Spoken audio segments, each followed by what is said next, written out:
So, Sean, just talk to us about this reported use of the Storm Shadow.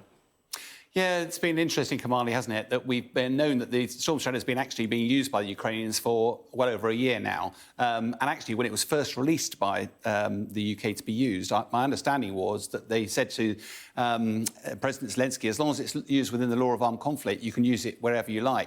It was only subsequently that America got a bit more nervous, particularly when Ukrainians moved into Russia itself. They've become a lot more nervous, and therefore they wanted to have a sort of a harmonised view about this.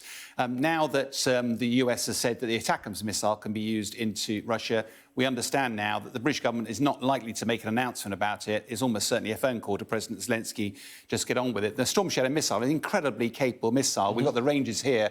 The Storm Shadow, at the advertised range of the model that they've probably got is about 155 miles. The ATACMS range, just slightly more than that outside, but it's quite deep inside the territory. And it's the sort of targets that headquarters, logistics supply lines, energy headquarters, all the sort of things that Russia's been striking Ukraine. It's exactly the sort of thing, precision strike. One of the challenges, of course, is that Keir Starmer will not want to be drawn because he won't want to be made a target here. But I suspect that already, even though there aren't many of these missiles left in the war stocks for President Zelensky, we've reports that most of the Russian fighter jets have already moved their basing further out, away from Ukraine. Why does that matter? It certainly protects them, but it makes it a lot more difficult to do trips in and out of because you've got further to go. And this comes, of course, a few hours after it was announced by President Biden that anti-personnel mines are going to be given to the Ukrainians. How are they going to be used and why?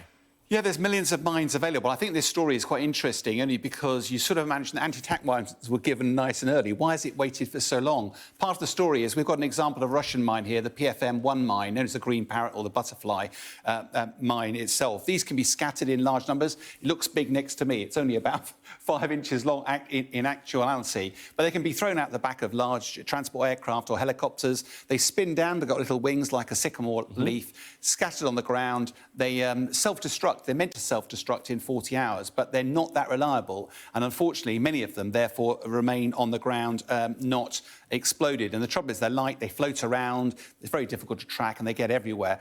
And that's one of the reasons that the US have therefore agreed, finally, that they can supply mines. Let's have a look at theirs. The one big thing is they're electrically initiated. What I mean by that is with a Russian mine, if you step on it, it's a mechanical movement and a bit like a gun firing. Mechanical action fires and it blows up. The American ones rely on a battery, and you make a circuit when you step on the landmine. Why is that important? It makes it quite reliable, but it also means it relies on the length of the battery charge. When the battery is emptied, it is now completely harmless, and the battery dies within about 40 hours. So you don't get this same sort of problem with the legacy. And part of that reason, tragically, is because these anti-personnel mines, there's lots of effort around the world to try to manage the use of these because they have been littered around. They last for years, causing devastating consequences. This is just from 2023, at least 5,500 casualties, 84% of those are civilian, nearly 2,000 deaths. And tragically, look at the numbers, 37% of those are innocent children because they pick up those little green things, think they're toys, and it's devastating consequences for them. Yeah. OK, so on the American mines that they're going to get then, Sean, where are they likely to be deployed and when do we think this is going to happen?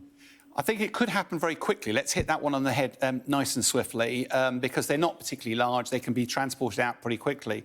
The question is where, because you've got to have some form of priority of where you're going to put them. You could put them in the Donbass, because what the Ukrainians are desperately trying to do is slow the advance of the Russians. You don't use mines if you're on the offence, because they get in your way. You do it to try and slow down your enemy. The challenge of using them anywhere in the Donbass region, though, is you'll push them onto Ukrainian territory, which you might want to seize back. That may not be what they actually want to focus on. I suspect it'll be up in the Kursk region. Yep. That's where the Ukrainians got a little enclave.